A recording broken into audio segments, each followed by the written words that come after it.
if he didn't do what he did, I wouldn't be here. And so I owe everything to him.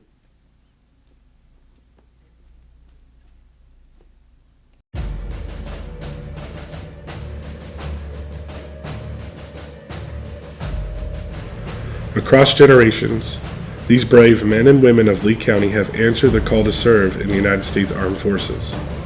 They left their homes, their families, and their community to defend something greater than themselves. Their courage carried them through uncertainty. Their commitment carried them through sacrifice. And their service helped secure the freedoms we enjoy today. The Lea County Heroes Program exists to honor these men and women, to recognize their service, to preserve their stories, and ensure their sacrifices are never forgotten.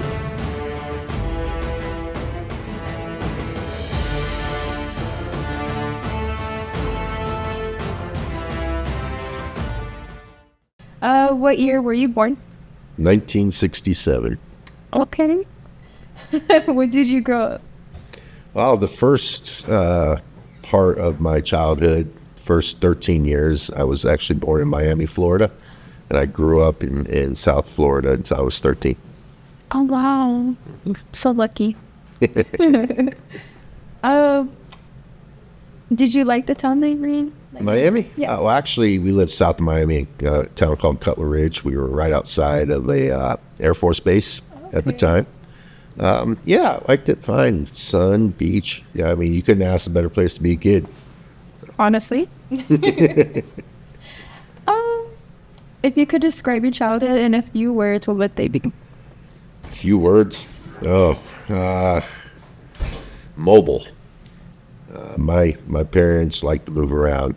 From the time I started kindergarten to through high school, I think I went to 2 elementary schools, 3 junior highs, and 4 high schools. So my parents were mobile. I think it. What were your parents like? Just like any other middle class set of parents, we were latchkey kids, and I don't know if you've heard that term before, but basically we took care of ourselves when we were old enough to do so. My parents were involved with a lot of different activities. My father was a police officer in Florida. He was a Dade County sheriff, so he was working different kinds of shifts.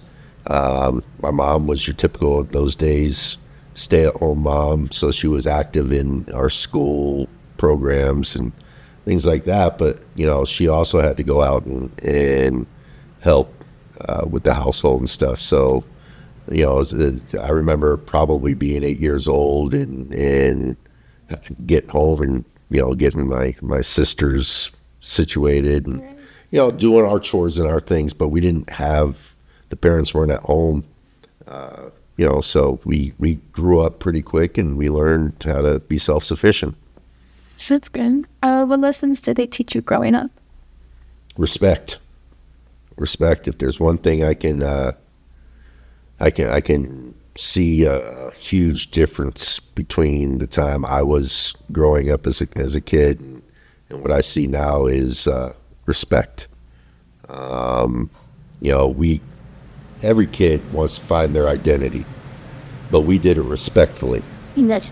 Well, at least I did. Well, I'm sure we'll get to the later parts of this interview where I kind of steered away from that respect. But no, we had a deep respect for our elders, for everybody around us. That wasn't just my parents, it was my grandparents. And that's one thing that was non-negotiable when we were growing up, or what any child growing up in those days is you respected your elders. And sir, how many brothers and sisters did you have? I have an older brother and I have 2 younger sisters. One of them unfortunately is no longer with us. So I still have a younger sister and older brother. Were you the oldest? Yeah. I was the middle child. Okay. So I was the one who can get away with murder and blame it on one of the other ones. So What were you like as a teenager? To start, I mean, so I told you I lived in Florida until I was 13. At the age of 13, we moved to Colorado outside Denver.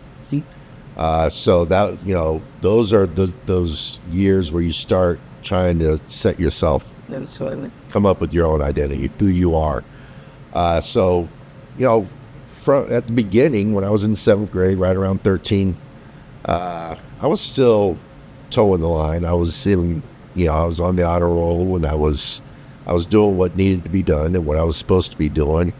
And then inevitably you run into those kids that's, they're the ones who are having all the fun. They're the ones who seem to be the cool kids. Well, I got locked into that group, and that's kind of where I started steering away from, what I was supposed to be doing. I wanted to be the guy who wanted to have fun. So right around the end of 9th grade, going into 10th grade is when I started to get in a little bit of trouble.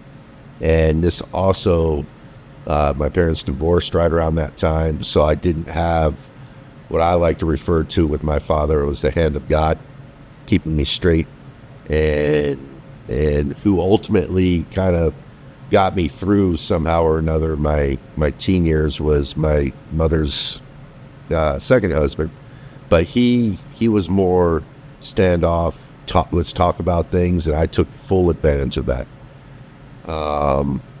And so, I just ran into trouble wherever I could find it.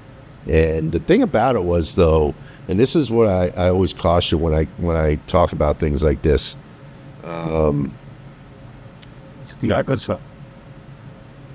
Just because someone else, the guys I hung out with, they were good guys. They could skip school and still make A's. I didn't have that discipline. I skipped school, and I really could care less about education. I could care less if I did homework. I could care less if I made an F. All right. And as a result of that, while they were still going and having fun, and we would ditch school and go skiing. You knew when we were going to be ditching school because we didn't care. We'd show up in school with skis on our car. We weren't going to stick around. We'd go to homeroom and a couple of classes, and we were out. But they can come back, and they had the discipline to still continue with their studies and still continue with their education. And I just didn't have that discipline. My discipline was all about having fun, and school was second to that. So what else did y'all do for fun after school? Well, every day was after school for me.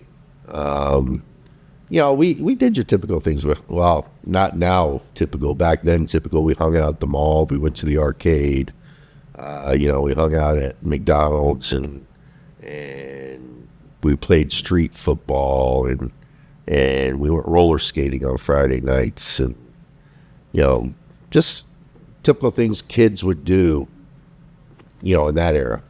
Yeah. What kind of music, movies, or hobbies did you enjoy growing up? So music, I mean, it was whatever the genre was at the time. So in the 70s, it was disco. In the 80s, everybody loves the 80s, right? Movies. So, we any mainstream movie that was geared towards teens at the time, right? So Fast Times at Ridgemont High, all of the teen movies back then, 16 Candles and Indiana Jones, Star Wars, all of those things. Mm-hmm. What were your heroes when you were young? Oh.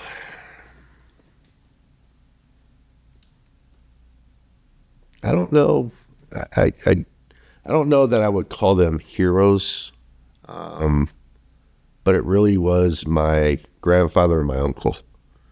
I don't know. It was just something with them that I just wanted to be them. I don't know if it's because, these guys had their act together, and that's what I want to be. So I guess I guess it'd be more role model than hero. Growing up, it would have been them. Did you have teachers or mentors who influenced you? Teachers, I didn't give them the chance. No. I didn't give them the chance. I mean, you're not looking for mentors when you're in elementary school. And like I said, when you get into junior high, high school, you're starting to form your own identity, and teachers were not who you wanted to be. Not if you wanted to be cool anyway, right? And that's no offense to teachers, but that's just, the way I looked at it, my generation looked at it. But later on, when we get into my Navy career, there were quite a few mentors that probably had God not put them in my path, I probably wouldn't be here talking to you today. So, What did you think your life was going to look like when you became an adult? I became an adult in May, and I was in the Navy in November. So I had no time to reflect or to, Right. I mean, I don't know if we're going to get to that or we're past that, but I was on juvenile probation. I was a high school dropout. I told you, I didn't care about school. I went through the 10th grade and I failed the 10th grade. So they made me repeat the 10th grade. And halfway through that, I dropped out of high school. Continued on with another crowd that was even worse than the one. The kids that I started learning how to ditch school and everything with, they weren't bad kids. Again, they were disciplined enough. They knew how to do it. I didn't. And they went on to graduate high school and be very productive adults and everything like that. But the crowd I fell in with, that was the other way around. We would break into semi-trucks and steal things out of it. We weren't violent, but we were criminals. There's no other way to put it. We stole things. We drank beer underage and we destroyed things and that kind of stuff. And so I did have one friend of mine who he was already on what we called delayed entry for the Navy. And he kept trying to talk me into going to the Navy, and I kept pushing back on him and pushing back, and it wasn't going to happen. Well, we ended up getting drunk off our butts one night, and we ended up passing out in front of the Navy recruiter. I don't even remember him getting me to the Navy recruiter's office. And we ended up passing out in front of the Navy recruiter office, and we were woken up by his recruiter kicking us. And I was hungover, and I was 17 at the time. No, I was 18. I was hungover, and I mean, he just drug us in. And my friend Carl told him, "You need to get this guy in, because if not, he's going to end up in jail." I remember those words distinctly. And so the recruiter sat me down, and actually he took us to breakfast. He had to get me sobered up because I couldn't sign any paperwork if I was half drunk, right? It doesn't count. So we spent the day with him, and he was talking to me about things. That's my first mentor right there, is that recruiter. Now, in boot camp, I found something how I wanted to kick his butt, because he tried to get me to go in a job that he made it sound cool, but I found out it really wasn't. But he spent the day with me, and Carl spent the day with me. Because at that time, I didn't think I was worth anything. I was a high school dropout. I mean, my family talked about me at that time, and you could just hear the tone in their voice that I was destined for nothing. I was the disappointment. And so they spent the day with me, kind of hyping me up, saying that I'm worth something and all this, and let the Navy take a crack at me. And now, mind you, in those days, I didn't even have a GED, and I was on juvenile probation. So how on earth, and I had another year and a half of probation to do, how on earth were they going to get me into the Navy? Right. But they did. They did. The biggest disappointment I have in myself looking back at those days is I wasn't stupid. I was intelligent. I could learn things. I just chose not to. It was a choice. But I went in and took the ASVAB, and I scored high enough to be a nuke. And so what we ended up doing was I wanted to be a cop. So in those days, you couldn't just come off the street and be a cop. Not in the Navy. The Navy, you had to have 2 years, be a rank of E5, have sea time, and then you applied to be a Master of Arms, and you had to go in front of a selection board to be selected. So what the recruiter said is, why don't you be an operations specialist? And I'm thinking, all right, spy games now, right? The only problem was I needed to go into boot camp the next week, and I wanted to go with my friend Carl. We were going in on the buddy system, which wouldn't be for another month. So I decided to go what they called striker. Basically, I didn't have a job classification. I just went in, and then I got to pick whatever job I wanted to do, and then I'd strike into that job. So what I found out in boot camp was an operations specialist was a radar tech. It wasn't anything like I thought it was, and the recruiter wasn't going to say anything because he needed to meet that quota the next week. So it was, I didn't want to be, we call them scope dopes. And so that's why I wanted to kick his butt. But that's the only reason. But probably if it wasn't for him taking the time on that very first day, the Navy wasn't even, wasn't even a thing for me. But as it turned out, I went in undesignated. I decided to be a signalman, which if you've ever seen the old war movies, flashing light, and you see the guys waving their hands, that's what I did. And I did that until I could meet all the requirements to be a Master at Arms. Now, in between that time, I still got myself in trouble. I still had that chip on my shoulder. I went to what we call Captain's Mass, which is basically, if you're standing in front of your parents and they're mad and screaming at you and then they ground you, that's what Captain's Mass is. I got grounded for a little while, and I got some money taken away, and I got dropped a rank, and I had that chip on my shoulder. But my second mentor, and probably the most important one to my Navy career, was a chief when I got to my first boat. And he sat me down, and I remember this like it was yesterday. He said, "You got two choices, Williams. You can either be the guy that everybody thinks you are, which is an F up. You might make 4 years. You're probably going to be kicked out before that. And then you're going to go back to whatever life you had before that." Those words right there resonated with me because I knew what life I had before that. And I did not want to go back to that. And he said, or you can be the squared away sailor. I know you're intelligent. I know you got the smarts. You just got to leave that lazy attitude of yours and buckle down. And the way we're going to do this is threefold. Number one, you're going to get your GED. I don't have non-educated sailors in my Navy. You're going to get your GED. Number two, you're going to pick a job that you can do. And number three, you're going to complete 4 years in the Navy. What you do after that is on you. So I went and got my GED. I picked the job of being a signalman until I can make what I needed to. Mm. And on year number 4, I was married with 2 kids, and I was not about to leave the Navy. Number one, I had turned into that squared away sailor. And so now I was a squared away sailor who had a family to take care of. So that chief had left the boat. We transfer every 3 or 4 years. So he had left the boat, but he stayed in contact with me. His name was Master Chief Mike Corvo. And we lost him to this world probably about 5 or 6 years ago. But I had the honor and privilege of serving with him one more time later on in my career. But anyways, he stayed in touch with me. He checked in often. How you doing? How you doing?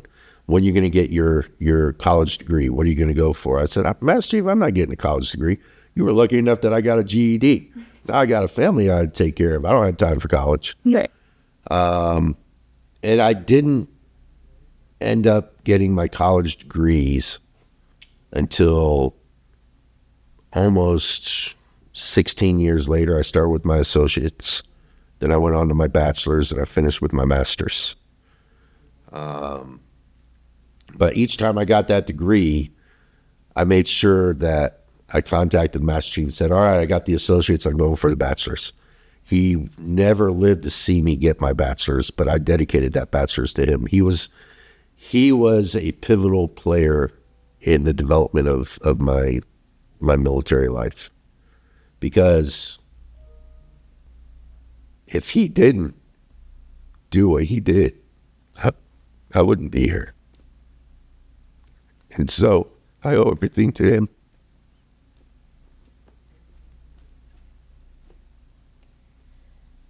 Did you ever imagine you would end up serving in the military? No, no.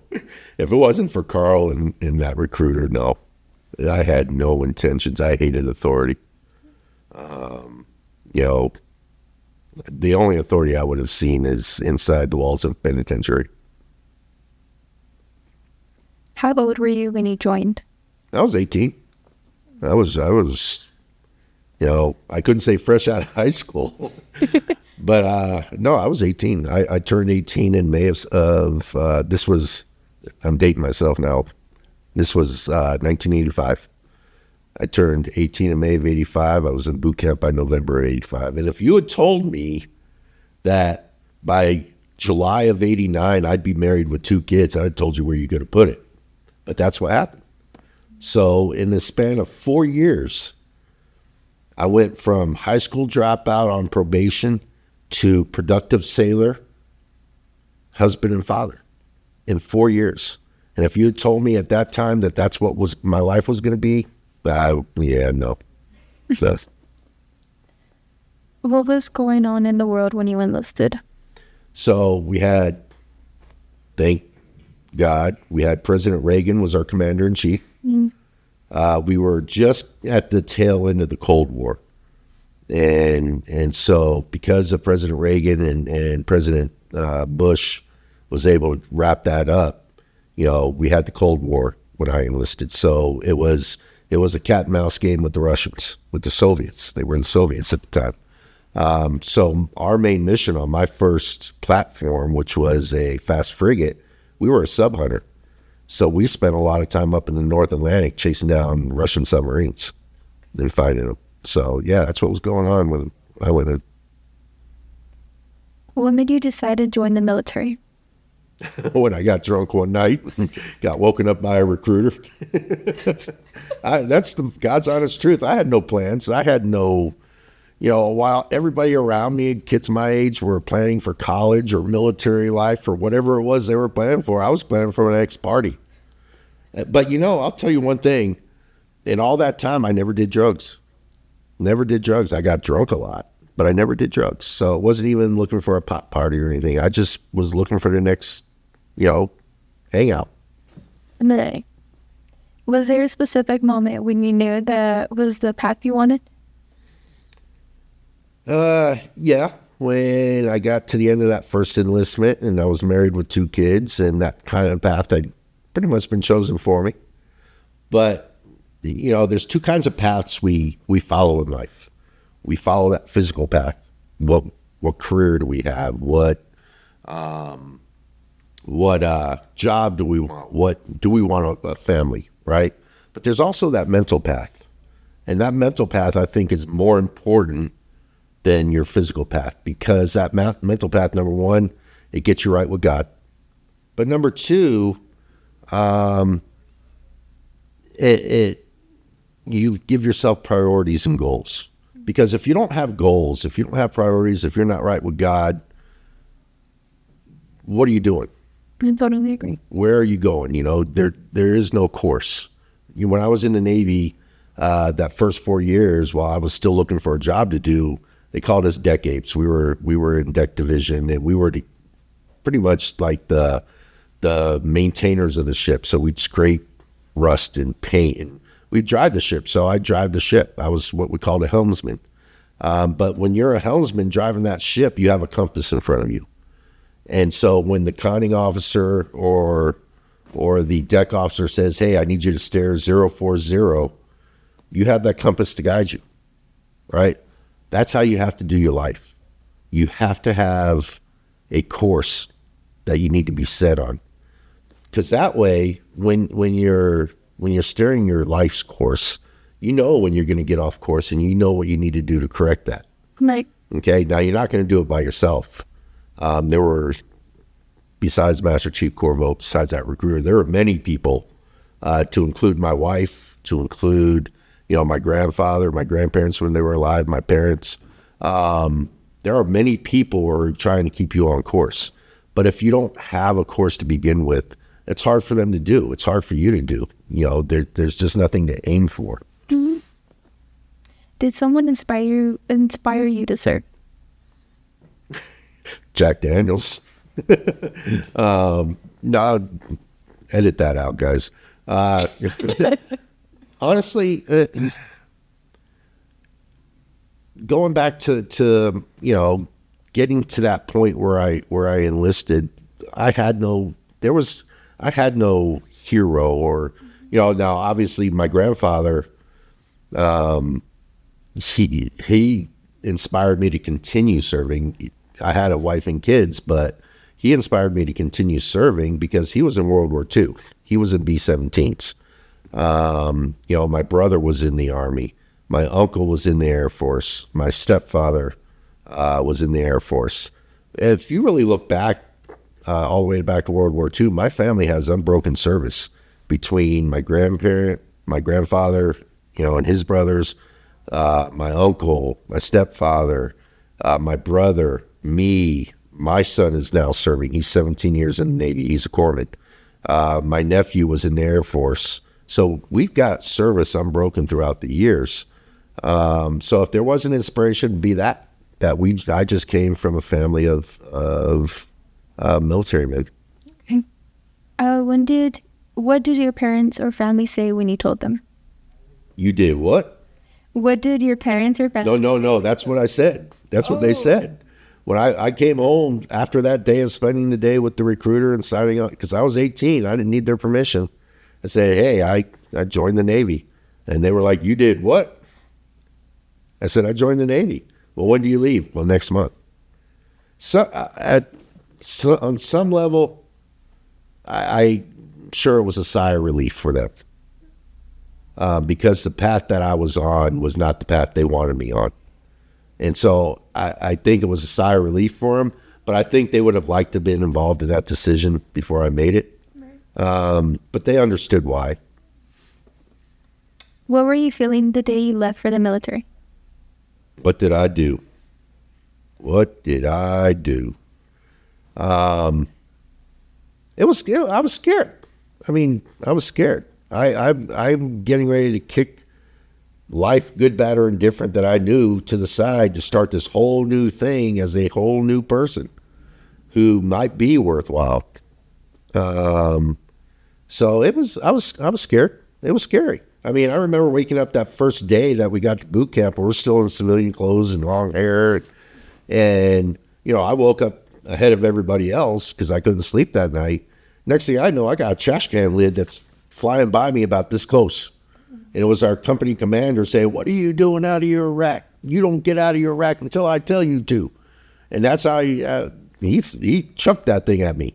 I don't know if he intended on missing me or not, but he came pretty dang close to getting me.